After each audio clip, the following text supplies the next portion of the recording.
The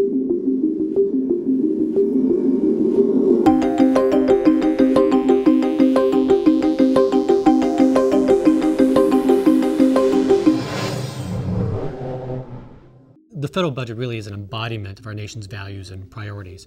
It's more than just a ledger full of numbers sitting in some office in Washington, D.C. It really does indicate where we want to put our collective resources. So in our plan, we do three things. We're just coming out of the biggest recession since the Great Depression, and we know that our number one priority is creating jobs. The second thing is we know we have a deficit of investments in this country. We need to invest in our infrastructure, in our schools, in science and technology. And so our plan really does build investments. And the third thing is we recognize that we do have a long-term fiscal challenge. We have revenue that is down because of the recession. We have revenue that is down because of Bush-era tax changes. And so our plan does reverse some of the tax changes that got us into this problem in the first place. The Economic Policy Institute proposal invests significantly in areas that promote economic growth and prosperity. Investments such as education, infrastructure, and basic research have all been shown to have high rates of return and should be expanded. We believe these kinds of investments would boost our human and physical capital and promote robust long-run economic growth. Our budget finances $2.5 trillion in front-loaded but sustained investment over the next decade.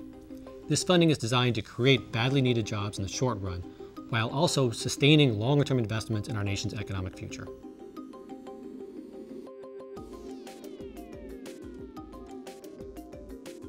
Our healthcare solutions don't shift costs off of the federal government onto the poor, the elderly, or the disadvantaged. What they do is they improve access, they lower costs over the long run, they make the needed investments so we can have better access, better quality care, and more affordable healthcare over the long run. EPI's proposal includes establishing a public option to complement recently enacted healthcare reform, allowing public programs to negotiate pharmaceutical prices, and investing in areas such as health information technology and cost-saving research. Together, these policies will lower cost growth while at the same time improving care and expanding access.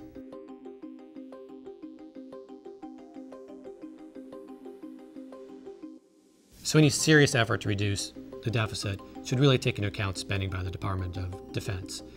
We rely on the recommendations of a bipartisan group of defense experts who suggested that cuts in the range of $960 billion over a decade would be appropriate. They achieve these savings through things like force reduction to bring the military more in line with modern strategic considerations and reducing unwanted weapons systems. These level of cuts seem appropriate in the current economic environment.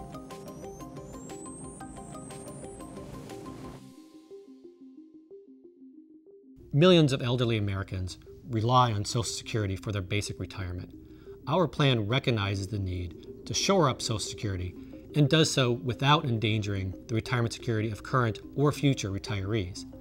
To increase the financial stability of the system, we propose raising the cap on earnings that are subject to the payroll tax. This change would only impact the top 6% of earners who effectively pay a substantially lower rate than middle-class families. This change would solidify the funding base for Social Security for decades to come.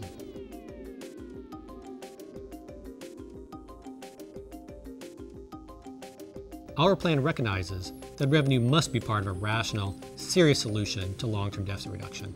Over the last decade, trillions of dollars have been borrowed to finance tax cuts for the rich, starving our nation of badly needed funding for programs that would benefit all its citizens.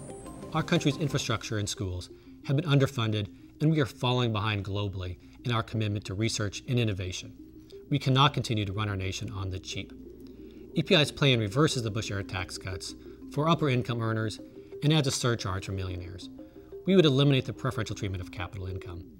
We would address climate change through carbon limits, which would also yield additional revenue to fund alternative energy and green jobs. We provide a climate dividend to most families by recycling half of the saved revenue. Our plan eliminates corporate tax breaks for oil and gas companies and institutes a modest fee on financial speculation.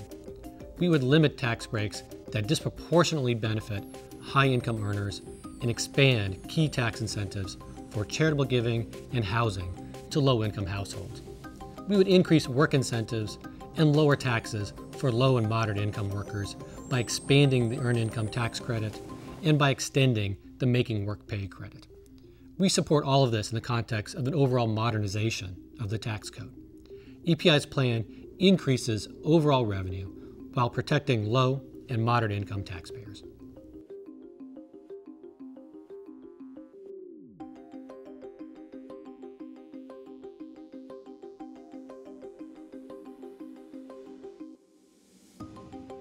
People will suggest that as a nation we can't invest and that government spending can't accomplish these national goals.